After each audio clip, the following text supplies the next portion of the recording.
Nah, evaluasi dan tindak lanjut proyek profil. Baik, kita lanjutkan.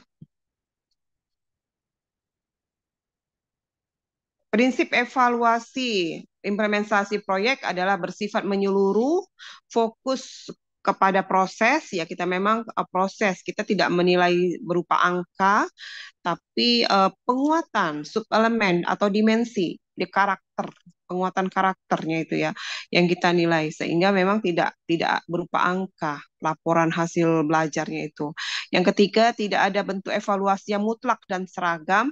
Yang keempat, gunakan berbagai jenis bentuk asesmen yang dilakukan tersebar selama proyek. Dan lima, libatkan peserta didik dalam evaluasi.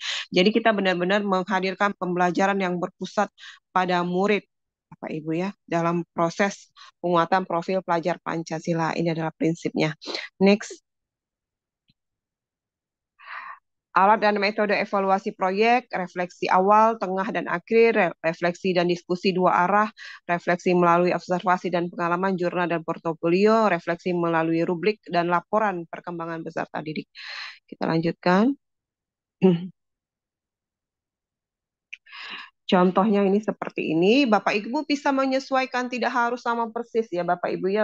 Kita bisa menyesuaikan dengan karakteristik peserta didik kita bisa menyesuaikan dengan karakteristik satuan pendidikan, kita juga berdiskusi bersama tim fasilitator kita, bersama dengan apa pimpinan dan bisa juga menerima masukan dari peserta didik.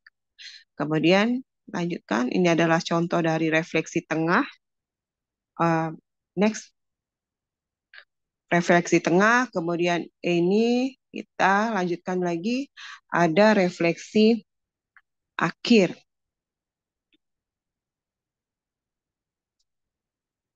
Next.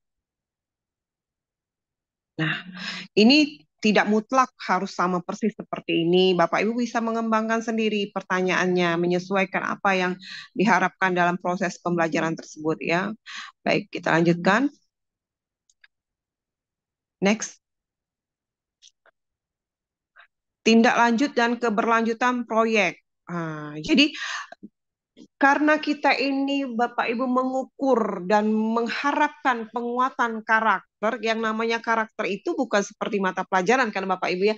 Kalau sudah apa? Sudah ajarkan mereka sudah bisa ya bisa saja kita stop. Tapi kalau penguatan karakter itu kan merupakan sebuah proses ya, merupakan sebuah proses. Jadi memang kita harus ada tindak lanjutnya dan refleksi apakah memang uh, continue, berkesinambungan, penguatan karakter yang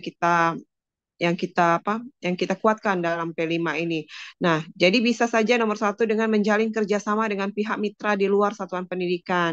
Yang kedua, mengajak lingkungan satuan pendidikan untuk meneruskan aksi dan praktis selama proyek profil. Jadi tidak sampai selesai. Misalnya kami di sekolah itu mengembangkan salah satu aksinya adalah hidroponik, budidaya hidroponik ya, tanaman hidroponik, maka diteruskan, diteruskan untuk tidak habis proyek, habis karena keterbatasan waktu, alokasi waktu, tidak juga selesai sampai di sana, tapi masih terus berproses. Kemudian mengintegrasikan berbagai proyek profil yang ada, kemudian mengajak lingkungan satuan pendidikan untuk memikirkan cara mengoptimalkan dampak dan manfaat proyek profil. Oke.